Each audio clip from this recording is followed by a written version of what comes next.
That's why I'm trying to make a better way.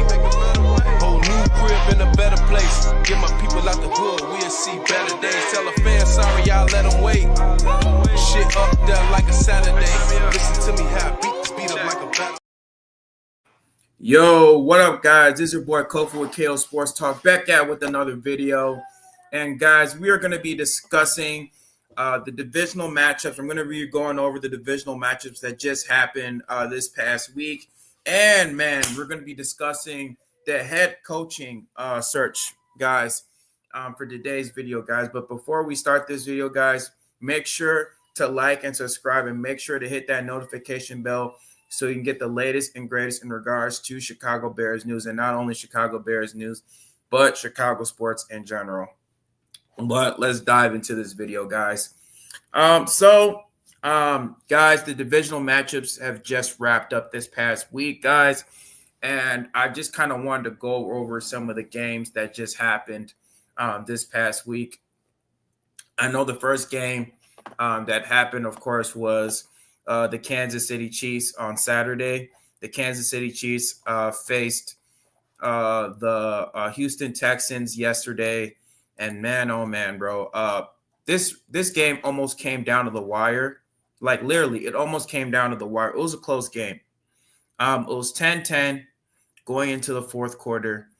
And of course, some timely penalties and that favored the Kansas City Chiefs. And the momentum definitely shifted to the Kansas City Chiefs. That pass that he made to Kelsey, that I believe it was like a 43-yard catch that Kelsey made that set up that touchdown run with Kareem Hunt, like literally just pretty much sealed the deal. We could read the line right now, but the Houston Texans pretty much dominated the time of possession, 33 minutes to 26 minutes. They had 336 total yards, 187 passing yards to the Kansas City Chiefs, 162 yards. The Kansas City Chiefs had 212 total yards of offense. They dominated rushing yards. They dominated the passing yards. They dominated first down efficiency. I mean, really, like, they didn't turn the ball over. It just really came down to, the rest. At this point, the rest pretty much just decided the game. Like, the Houston Texans, let's be honest, the Houston Texans did all they could to win. C.J. Stroud was just torturing this Kansas City offense with his legs and his arm. And like I said, there's timely penalties. Those timely penalties that really costed the Houston Texans the game. I mean, I kind of get it. Like those things costed them the game, and pretty much that's what almost was the deciding factor in Kansas City winning. But it just, I mean, that's kind of like what the league wants to do. They want to have Kansas City win the game. So that was crazy. Now moving on to the Washington Commanders versus the Detroit Lions. This was almost a shootout, but pretty much the Detroit Lions, I don't know what they were thinking. Like the defense, I mean, I kind of get it. The defense was just literally what really caught up to them. I just felt like in this game, the Detroit Lions, they didn't take a lot of chances, even though they went with a lot of trick plays. But when they went for fourth down, like they just opted to punt the ball. They didn't take many chances on fourth down because they felt like the defense could stop Jaden Daniels. They're kind of really a little bit underestimated Jaden Daniels' ability because they think, oh, okay, he's a rookie. This is his second playoff game. He's going to have some jitters. But they really totally underestimated this Washington team. And not only that, Jared Goff, he had three interceptions, and then he had like a fumble. One was like a pick six, and like a couple of those interceptions turned into points for the Commanders. Cliff Kingsbury called a great game. that deep pass that Jaden Daniels made to Terry McLaurin. Oh my gosh, that deep pass that he made to Terry McLaurin was a thing of beauty, bro. The way he was just able to just pinpoint the ball, the pinpoint accuracy, the way he was able to just throw the ball to get it to Scary Terry. I mean, it was just a thing of beauty, bro. And like the run game was good. Brian Robinson was torturing them. Of course, Jane Daniels torturing them. Yeah, Austin Eckler. Austin Eckler had his share of touches. Just overall, the passing game and the run game was so balanced. I mean, overall, it was a great game called by Cliff Kingsbury. That was a masterpiece. Cliff Kingsbury, like, literally torched that Detroit Lions defense. I mean, that's what happens. And, Detroit Lions, they were injury riddled. They had 18 people on defense on IR. Of course, Aiden Hutchinson. Like, literally, their pass rush was literally non-existent.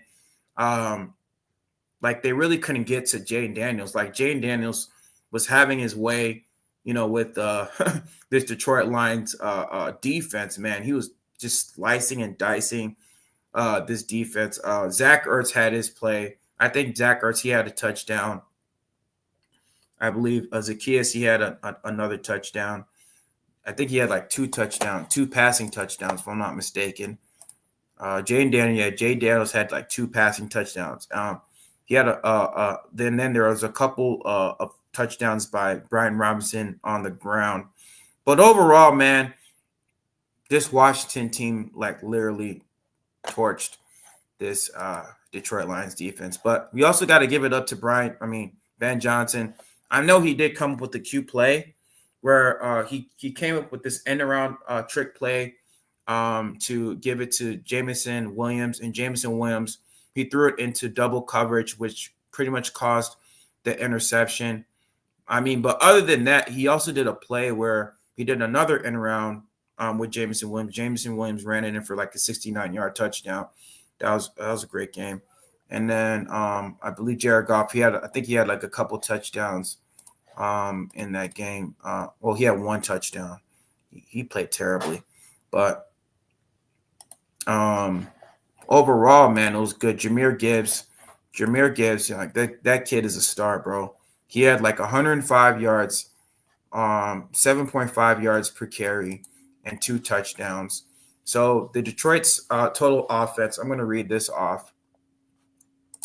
So in terms of the team stats, Washington had 481 yards to Detroit Lions 521 yards. They had 299 passing yards to their 320-yard passing. Rushing yards, they had 180 to their rushing, to Detroit's rushing 201 yards. Yards per play, they had 6.6 yards to Detroit's 7.7 yards per play.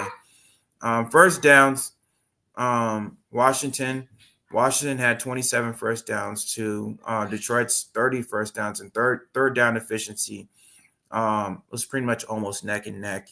In terms of time of possession, Washington dominated the time of possession. But the thing about here that what really killed the Detroit Lions was the turnovers. The turnovers really killed the Detroit Lions, and that was really the deciding factor.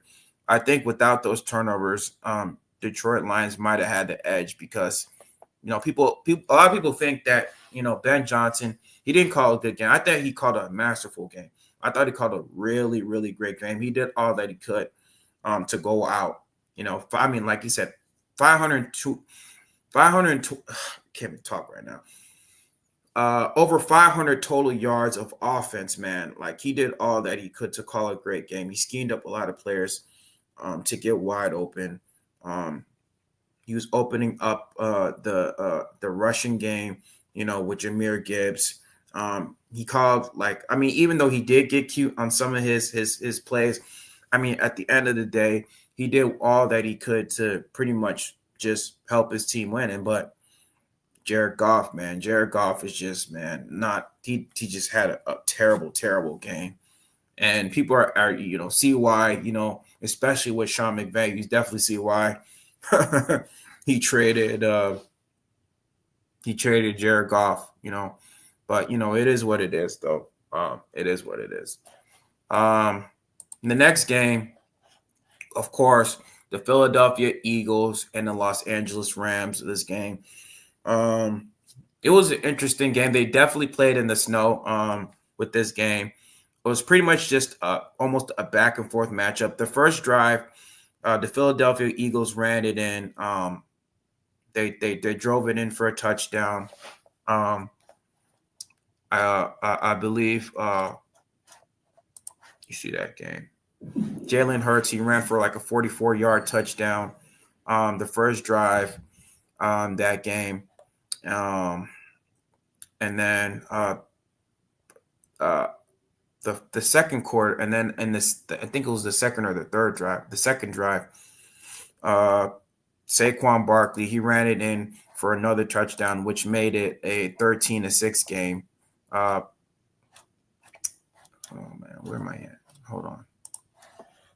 Yeah, so the first drive of the Los Angeles Rams, they scored again.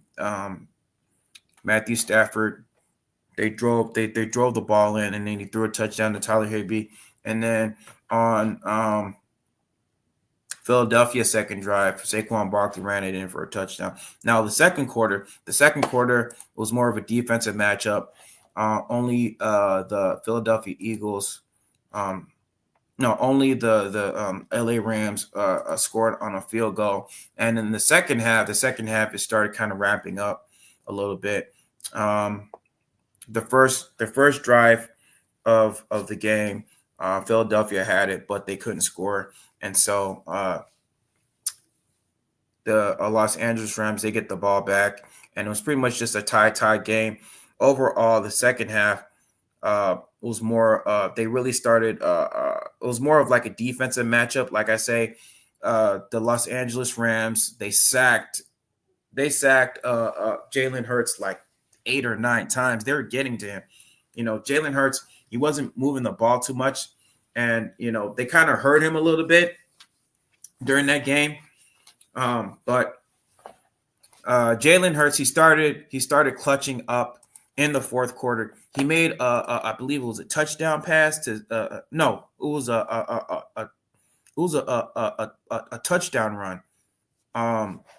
It was a touchdown run. I'm sorry. Saquon Barkley ran in for like 78 yards for the touchdown. Kellen Moore drew up a play, an end around halfback touch to Saquon Barkley. Saquon Barkley ran it in up the A gap, and he was able to get it in and just go away in for the touchdown. And so that pretty much was the difference in the game. When the Los Angeles Rams got the ball back, they were moving the ball down the field, toward the field goal territory. And then on a fourth down play, on the third down play, while Matthew Stafford was just dropping back to pass, Jalen Carter got in between two defenders. He was able to get up free and made a crucial sack, a big crucial sack to Matthew Stafford, which pretty much was the deciding factor of the game. And then it was fourth down, and I think it was like 16, and he was trying to get it to, I believe it was Cooper Kupp, and like he just overthrew him, and that was it. That was the game. But that was a really great game. I believe, what's his name? Matthew Stafford had like 324 total passing yards of offense, 26 for 44, 2 touchdowns. Jalen Hurts was 15 for 20 for 128 yards. Saquon Barkley was 26 carries, 205 yards, 2 touchdowns. Saquon Barkley was definitely the deciding factor. He was a big deciding factor of the game. If I had to give my MVP to any player, it's Saquon Barkley. Saquon Barkley, I mean, if the Philadelphia Eagles want to get far in this playoffs, they're going to have to rely a lot on Saquon Barkley's play, man, because Saquon Barkley is literally carrying this offense. So I'm going to give it to Saquon Barkley. Now we're going to the Baltimore Ravens and the Buffalo Bills. Now this game was definitely another great matchup. The first half was more of like a defensive matchup. The first quarter, both teams they run it down the field, both get touchdowns. Let me see. So of course, Lamar Jackson. I believe in this game, Lamar Jackson was very, very decisive. He was very, very decisive in this game. I mean, like the way he was just able to drop back, and his offensive line just giving him enough time to make certain plays within the game. The first quarter of the game, he made a touchdown pass to Rashad Bateman, 16-yard touchdown pass to Rashad Bateman. They're moving the ball downfield, scoring, and then Buffalo Bills, they responded in their own drive and they get the touchdown as well. And then as we go to the second quarter of the game, the Baltimore Ravens, they end up fumbling the ball. I believe it was Lamar Jackson ends up fumbling the ball, and then the Buffalo Bills, they get the ball back, I believe at the 30 or the 4-yard line. And then the Buffalo Bills, they definitely respond back with the touchdown, their own, a touchdown 1-yard run to Josh Allen.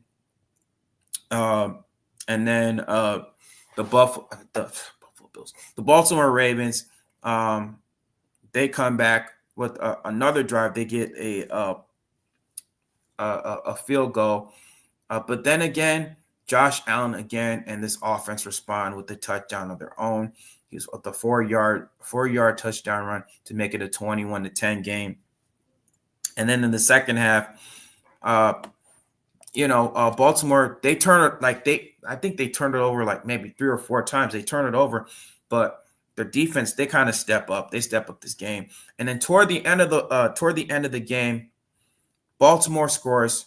They score Baltimore, it was pretty much just a close game. I believe it was a 27-19 game. Long story short, Baltimore, they end up driving down the field, and Lamar Jackson, he makes a decisive pass to Isaiah Likely. Isaiah Likely catches the ball for the touchdown. Isaiah Likely catches the 24-yard pass, but in this crucial 2-point conversion, they run like a pass option where Lamar Jackson, he rolls to his right. Lamar Jackson rolls to his right, and he finds Mark Andrews, throws a nice bullet pass to Mark Andrews. Mark Andrews just tries to catch the ball, and he ends up bobbling it, and that was pretty much the end of the game.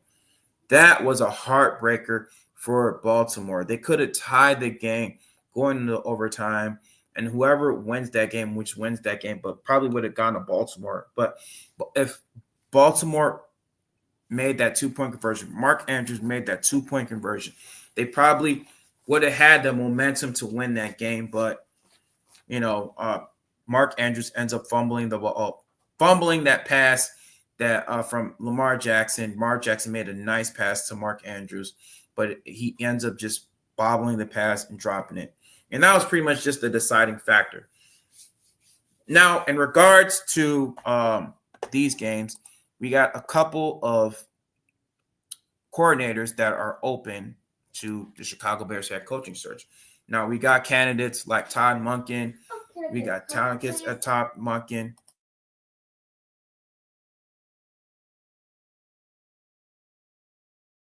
So in regards to the Chicago Bears head coaching search, we got candidates like Todd Monken, Mike McCarthy, Ben Johnson, of course. Who's the other one? Oh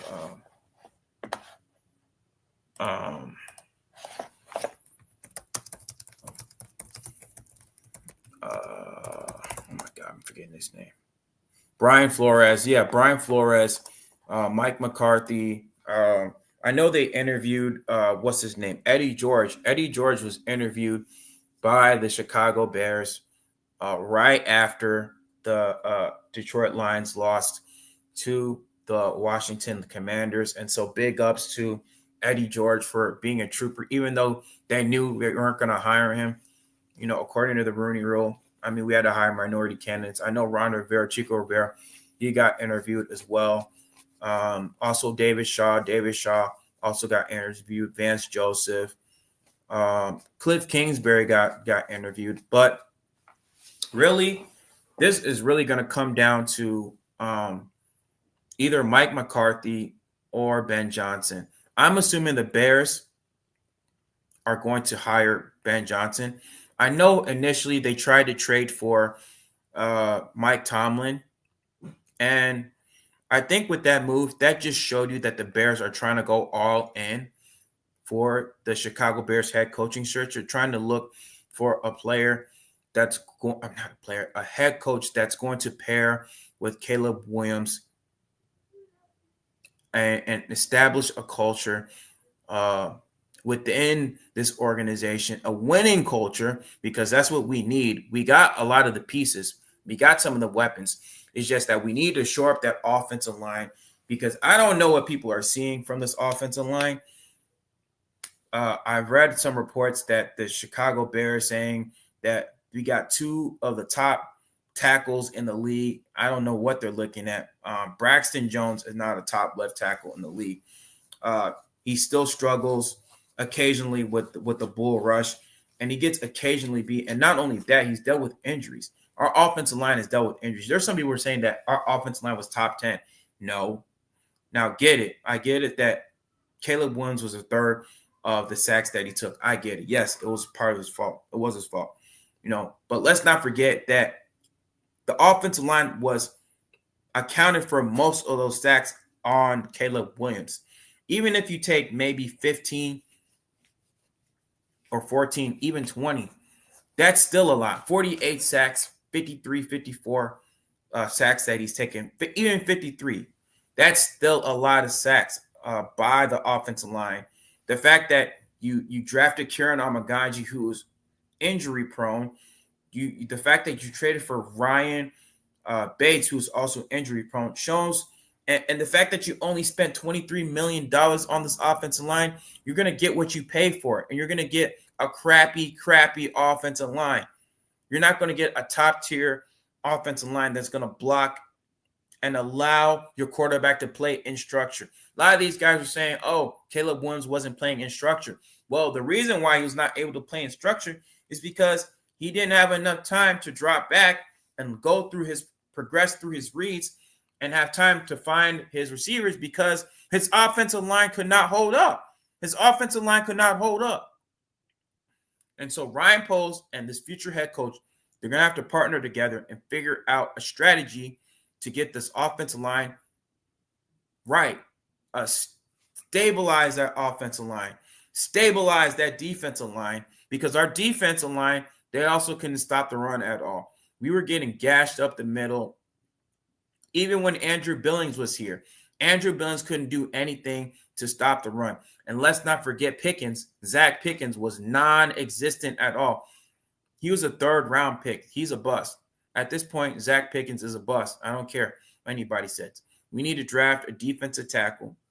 We need to draft a right guard or a left guard, because I already know that Tevin Jenkins isn't going to come. Tevin Jenkins, he also dealt with some injuries, in the past, and he's dealt some within this season.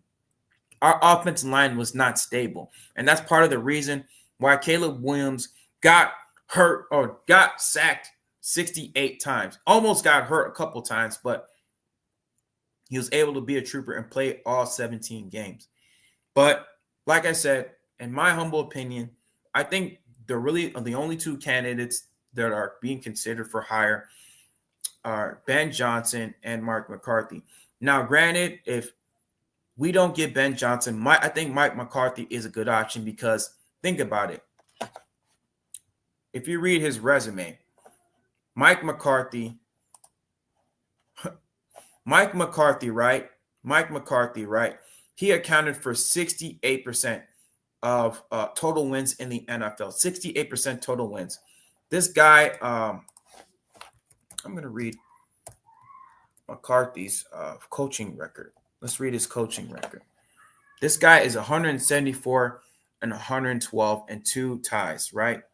He counted for 68% wins total in the NFL. He's 185 and 123 and 2 ties.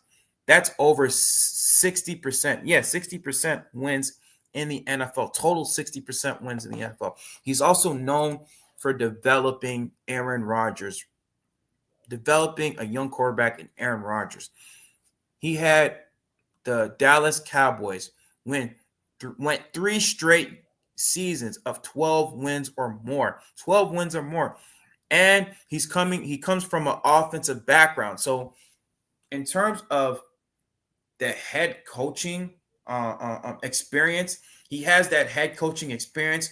And not only that, he's also has a background in developing young quarterbacks. He made Dak Prescott play at an MVP level. He did all that he could to help Dak Prescott. It's just Dak Prescott, he's not the type of quarterback. He doesn't have that it factor. Caleb Williams, it seems like he has that it factor. It's just he's got to be the right coach in order to develop that into him.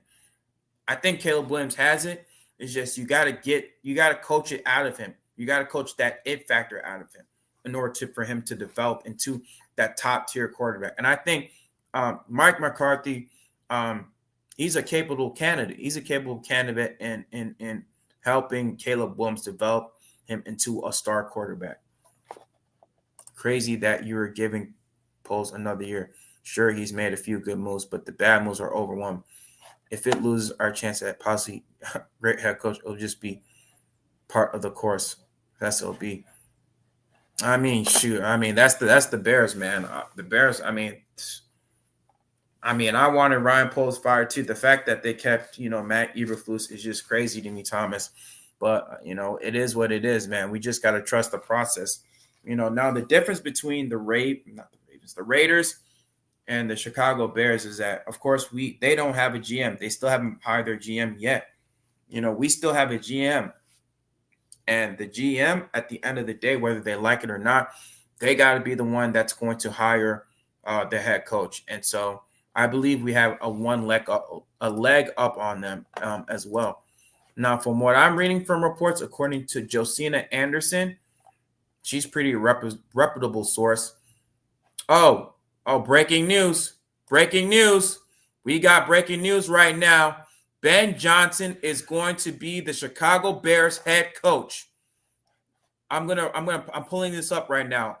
As I'm filming right now, the Chicago Bears are hiring Ben Johnson. The Chicago Bears are hiring Ben Johnson right now. I'm just getting this report right now. Hold on. I'm going to share my screen. Adam Schefter just reported that the Chicago Bears are finalizing a deal with the Chicago Bears. Hold on. I don't know if you guys can see it right now, but the Chicago Bears just hired Ben Johnson. Yep.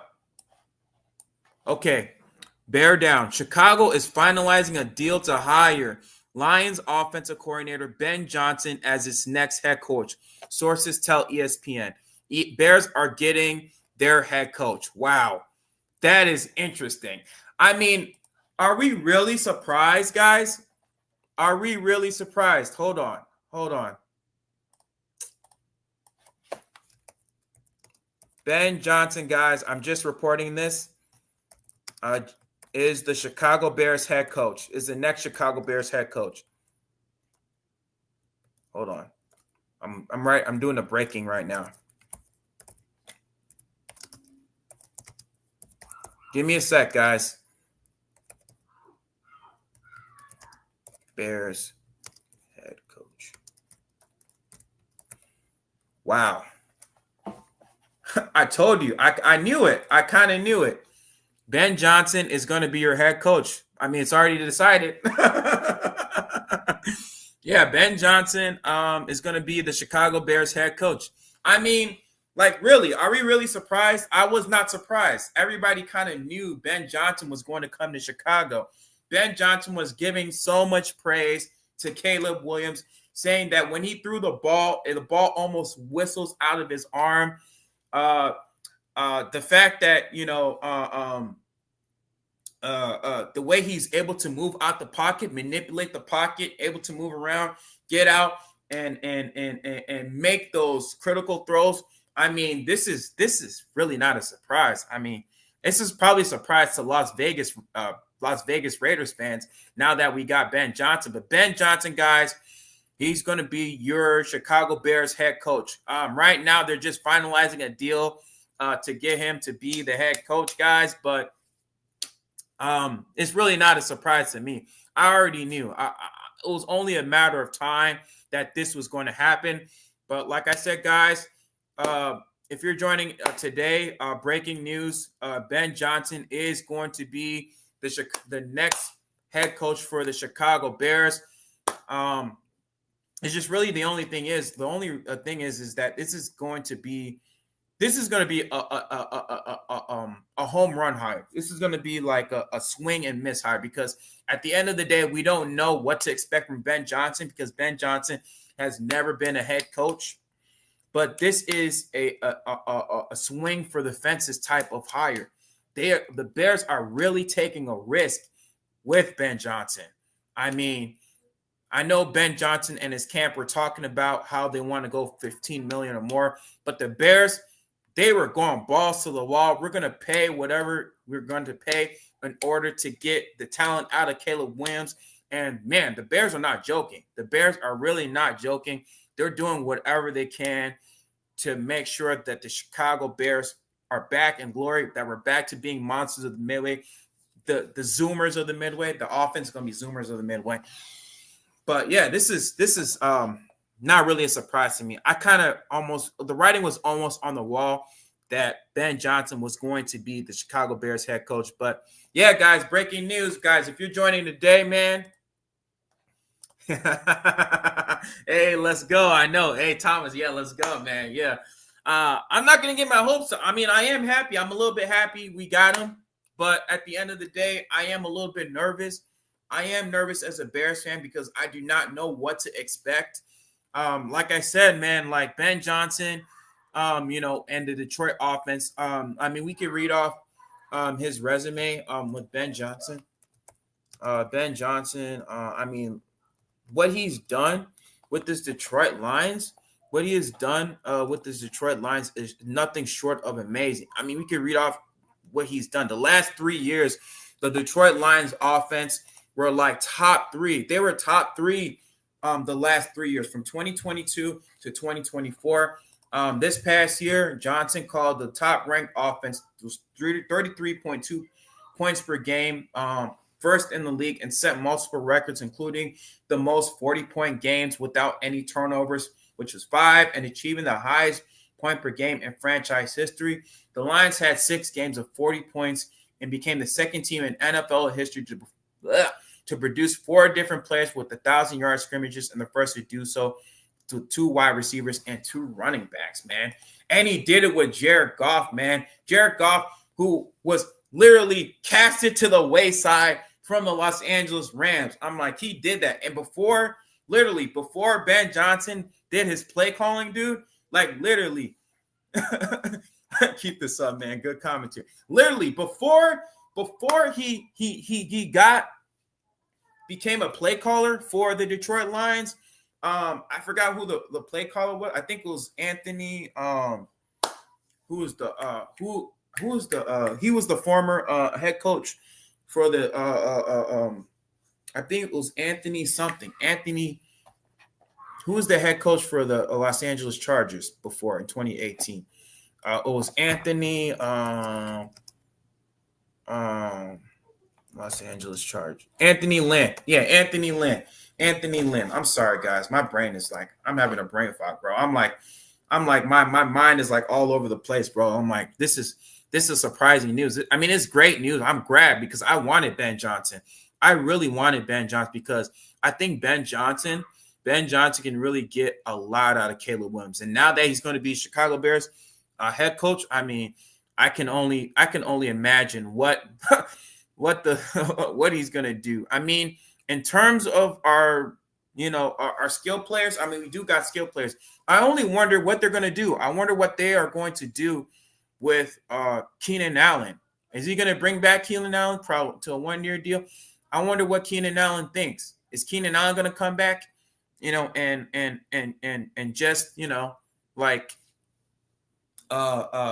what should I say? Is he gonna come back now that they have Ben Johnson, on a team friendly deal? They're gonna bring him back on a team friendly deal? That's the thing I'm just trying to figure out right now. But and then you also got like DeAndre Swift. Are they gonna draft another running back? Are they possibly going to move down from the 10th pick? We got the 10th pick in the draft. I think we could possibly move down and probably get more draft picks so we could show up the trenches defensively and offensively to make sure that we build this team the proper way. So when the season comes, we'll go and firing on all cylinders, up and running.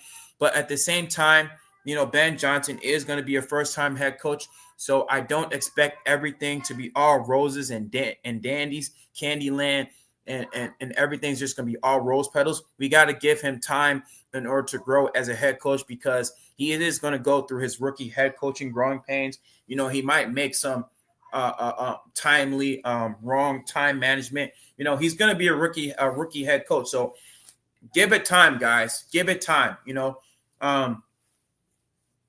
But I mean, breaking news, guys. Like I said, man, this is awesome news, man. Like we got Ben Johnson, and I was trolling, guys. I was trolling Las Vegas Raiders fans. I told them, I bet you, I want you to bet your dollar if Ben Johnson is going to come to Las Vegas Raiders. I'll bet you tomorrow. I told him I'm going to come to your stream tomorrow, and that's what I'm going to do. I'm going to come to their stream tomorrow. I told them I'm going to come to their stream tomorrow, and I'm going to tell you Ben Johnson is going to be the head coach. And now, how you like them cookies? Oh, the Las Vegas Raider fans, they're in tears right now. I know they're in tears right now. I know Detroit Lions, they're really in tears now that we got their offensive coordinator. Oh man, I wonder how Dan Campbell feels now. I wonder how he feels now that we got. Where's Don Burr? Where's Don Burr? I want Don Burr in the chat. Don Burr is punching the air right now. Don Burr is definitely punching the air right now, bro. But man, I can't wait, man. I mean, I am nervous. It's like a nervous excitement. I'm nervous at the fact that I don't know what to expect. But I'm going to give it time. I'm going to give him some time. Don Burr is big sad. Yeah, Don Burr is punching. Hey, Thomas, Don Burr is punching the air right now. He's punching the air right now, dude. Dude, he's punching the air right now. I know he's big mad, bro. He's big mad, dude. He's big mad right now. We got his offensive coordinator, bro. We got his offensive coordinator. I mean, it's a good day in Bears fandom. Yeah, man. But like I said, guys, I'm gonna be here for the next 2 more minutes. I'm gonna be here till like around 40 minutes. But I mean, Thomas, give me your thoughts. All y'all who are in the chat, man, give me your thoughts. What do you think of this hire? Ben Johnson is going to be your Chicago Bears head coach. It was already announced. Like I said, they're just finalizing the deal right now. I'm gonna be here for a little less than a minute. I'm gonna be here for at least 1 more minute. I'm gonna be here for 40 minutes. Probably eating salty tears covered hot dog somewhere.